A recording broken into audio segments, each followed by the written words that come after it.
પ્રકૃતિ બચશે તો જ માનવજાત બચશે. વાતાવરણમાં એકદમથી પલટવાર થતાં આજે વિચાર આવ્યો કે પ્રકૃતિ વિશે વાત કરીએ. સવારથી ગરમીથી ધગધગતું વાતાવરણ ત્યારે રાત્રિના પહોરમાં એકદમ ઠંડકમાં ફેરવાઈ ગયું. પ્રકૃતિ વગર માનવી જીવન અશક્ય છે, પરંતુ આજે એ જ માનવી પ્રકૃતિથી દૂર થતો જઈ રહ્યો છે. એક સમય હતો જ્યારે સવાર પક્ષીઓના કલરવથી શરૂ થતી હતી, પરંતુ આજે એ જ સવાર મોબાઈલના અલાર્મથી શરૂ થાય છે.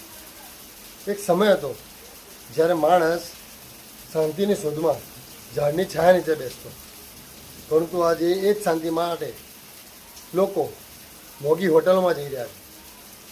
પ્રકૃતિ આપણને કેટલું બધું આપ્યું: હવા, પાણી, ખોરાક અને જીવન જરૂરિયાતની દરેક વસ્તુઓ. બદલામાં આપણે શું આપ્યું?